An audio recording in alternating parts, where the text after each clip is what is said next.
Prodígios em tua oração.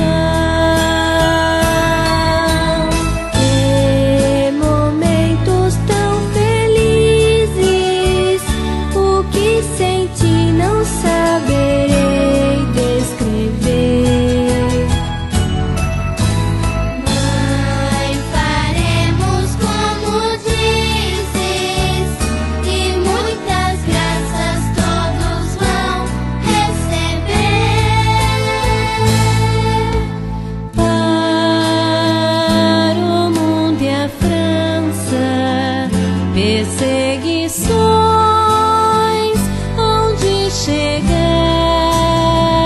mas sobre quem pedir confiante, copiosas graças irei